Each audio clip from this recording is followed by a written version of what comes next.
Salut les amis. Alors, je vais vous parler de l'assurance. La dernière fois, je vous ai parlé, une fois qu'on m'a fixé les jours, il fallait que je commence à magasiner l'assurance. Moi, j'avais en tête l'idée que un Tesla modèle Y 2023, 7 places, qui est le mien, blanc, si vous voulez, on pouvait s'assurer aussi facilement que ça. Oui, c'est facile, mais c'est pas aussi facile que ça. Donc, c'est pas seulement parce que c'est Tesla, mais c'est parce que c'est un véhicule qui coûte un peu cher. C'est cher pour beaucoup de gens, c'est cher même pour moi. Donc, mais c'est cher. Je comprends aussi que c'est rien du tout par rapport à beaucoup de gens, mais c'est cher pour moi. Et donc, et les assureurs me disent effectivement c'est un véhicule qui coûte cher, donc les assurances, ils veulent charger aussi un peu plus. Donc, ça me coûte une fortune l'assurance pour l'instant, mais bon, ça c'est pas entièrement les problèmes de Tesla. Mais le problème est que l'assurance, moi j'avais en tête, j'avais parlé de ça aussi, je pensais que je pouvais m'assurer directement chez Tesla. Et j'étais très content de voir cette option parce que leur façon de facturer, c'est une façon qui est dynamique. Hein? Les montants changent selon la conduite.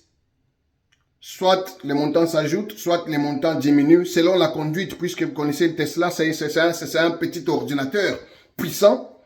Donc, il est capable de savoir tout ça, de calculer automatiquement, de vous dire combien vous gagnez.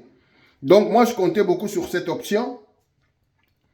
Malheureusement, quand j'ai appelé Tesla Assurance, et là, ils me disent, non, au Canada, il y a une raison pour laquelle vous ne voyez pas l'option dans votre compte. Parce que j'ai fait tout pour voir dans mon compte les options. Je ne les vois pas sur l'application, etc. Je dis non, il y a une raison. La raison est toute simple. Tesla Assurance n'existe qu'aux États-Unis pour l'instant. Et même aux États-Unis, Tesla Assurance n'existe que dans 11 États. Donc, dans 11 États seulement, il y a l'option assurance de Tesla. Ce n'est pas encore rendu dans tous les États américains, donc pas encore au Canada. Comprenez ma déception. Comprenez ma déception parce que leur assurance n'est pas basée sur l'historique, leur assurance n'est pas basée sur l'âge, leur assurance n'est pas basée sur le sexe, leur assurance n'est pas basée sur tout ça. Il est basé uniquement sur la conduite. Donc, différent de tous les autres assureurs qui existent sur le marché. Donc, Tesla veut changer complètement la façon de faire dans ce domaine-là aussi. Et voilà. Donc, ce qui se passe, c'est que finalement, il fallait commencer à magasiner l'assurance ailleurs, voir avec mon assureur actuel des autres véhicules, voir avec... voilà, ça a été 3 jours intenses de recherche d'assurance. Il y a eu des propositions, il y a eu de ceci, de cela. Finalement, pour essayer de réduire également les coûts, et pour, évidemment, moi, ça ne me dérange pas du tout parce que c'est aussi pour ma sécurité, d'installer donc les tags tracking, environ, voilà, 300 quelques $. Ils vont aller mettre une sorte de cachet qui est caché sur les véhicules, sur différentes pièces des véhicules. Et ça, en cas de vol ou quoi que ce soit, ben, on peut les retrouver facilement. Apparemment, c'est un truc qui est installé maintenant dans beaucoup de types de véhicules de luxe. Et souvent, ce sont les assureurs qui l'exigent. Parce que justement, les véhicules de luxe et récents sont les plus volés. Et donc, de ce point de vue, quand on installe ça, eh ben, ça diminue aussi un peu le coût les primes d'assurance. Et voilà, ça, je vais le faire demain. On va le faire en fait le 29, quand on va récupérer le véhicule le 28. Et puis, on va pouvoir donc diminuer un peu les coûts de l'assurance qui est quand même cher. C'est quand même cher. Je ne vais pas dire le montant, mais c'est cher. C'est cher. Voilà. Espérons que Ben voilà, il n'y a rien à dire là-dessus. Mais ma déception est que Tesla, je n'ai pas pu obtenir donc l'assurance automobile de Tesla. Pas encore.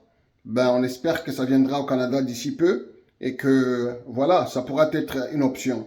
Mais pour l'instant, je pense que les lobbies de l'assurance vont tout faire pour essayer d'empêcher Tesla de s'introduire sur ce marché parce qu'il vient renverser complètement cette façon de faire des assureurs au Canada.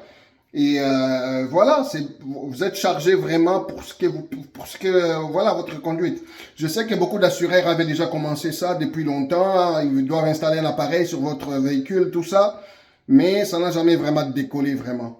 Là, l'assurance, là, Tesla, il n'y a rien à installer de supplémentaire. Tout est déjà dans cet ordinateur Tesla. Donc, c'est une question seulement, vous vous abonnez. Ils ont déjà tout de toutes les façons. Donc, en ce moment-là, ça rend les choses beaucoup, beaucoup plus faciles. Et surtout que les véhicules aussi vous aident quand même à conduire. C'est vrai qu'ils vont vous juger quand même sur votre conduite, mais les véhicules lui-même vous aident aussi déjà à conduire.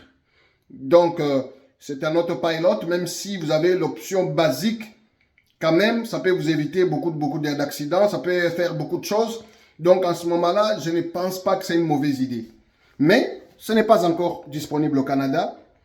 Pour l'instant, il faut faire avec l'assurance donc habituelle qui est offerte donc par les assureurs habituels. Et malheureusement, c'est cher, c'est basé sur beaucoup des choses subjectives. Voilà, subjectif parce que quand on juge un homme simplement parce qu'il est homme, comme si tous les hommes conduisaient pareil. On juge une femme pas simplement parce qu'elle est femme, comme si toutes les femmes conduisaient pareil. Voilà, on juge les gens par âge. Voilà, comme si les vieux ou les jeunes ne pouvaient pas inversement voilà, faire des choses qui ne sont pas supposées faire. Donc, je trouve que c'est une façon subjective vraiment de faire les choses. Et ils n'ont pas encore compris qu'aujourd'hui, en 2023, les femmes aussi gagnent beaucoup plus parce que je pense que ça, c'était basé sur purement,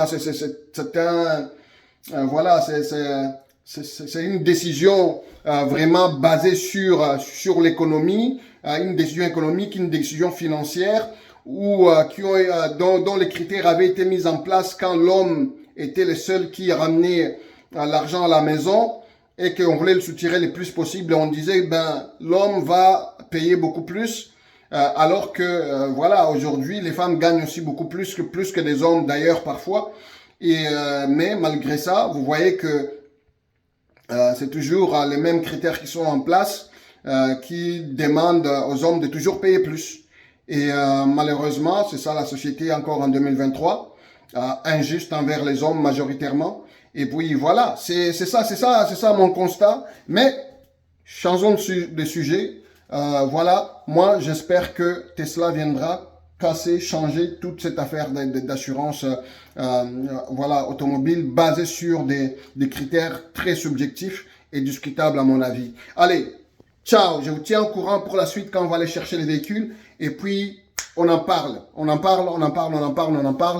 apprend en même temps aussi. Allez, vous étiez sur Cash Stratégie, on partage, on like, et puis on s'amuse. Voilà, ciao.